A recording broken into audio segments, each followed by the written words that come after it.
Kattakada LDF സ്ഥാനാർത്ഥി IB Satheesh ചേരുകയാണ്. ഏതുവരെയായി പ്രചരണം അവസാന ഘട്ടത്തിലേക്ക് കടക്കുകയാണ്.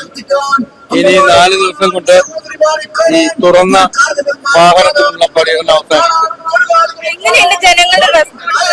വലിയ ആവേശകരമായ സന്തോഷകരമായ പ്രതികരണമാണ് ജനങ്ങളിൽ നിന്ന് ലഭിച്ചുകൊണ്ടിരിക്കുന്നത്. കഴിഞ്ഞ 10 വർഷത്തെ അനുഭവം അവരിലുണ്ടാക്കുന്ന ഒരു മാറ്റം, ഒരു തുടർച്ച വേണമെന്നുള്ളതാണ് എന്നാണ് ഞാൻ മനസ്സിലാക്കുന്നത്. ഈ വികസന പ്രവർത്തനം 10 വർഷത്തെ വികസന പ്രവർത്തനം എങ്ങനെ വിലയിരുത്തുന്നു? ഈ 10 വർഷം കാട്ടാക്കട മണ്ഡലത്തിലെ നായകനായിരുന്നു, എങ്ങനെ വിലയിരുത്തുന്നു? 10 വർഷം കാര്യങ്ങൾ ചെയ്യാനായി, ചിലത് തുടങ്ങി പൂർത്തീകരിക്കാനുണ്ട്, ചില പുതിയ ആശയങ്ങൾ ആവിഷ്കരിക്കാനുണ്ട്.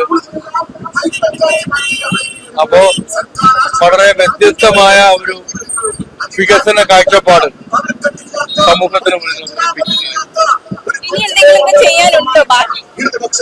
തുടങ്ങി വെച്ചത് പൂർത്തിയാക്കാൻ കേരളത്തിലെ ഏക സാങ്കേതിക സർവകലാശാല അബ്ദുൽ കലാം ടെക്നോളജിക്കൽ യൂണിവേഴ്സിറ്റി അത് പൂർണ്ണ തോതിൽ പ്രവർത്തനം ആരംഭിക്കുന്നു.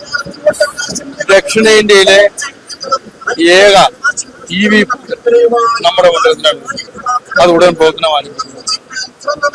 2 വലിയ സ്റ്റേഡിയങ്ങൾ ഭൂമിയായി കഴിഞ്ഞു.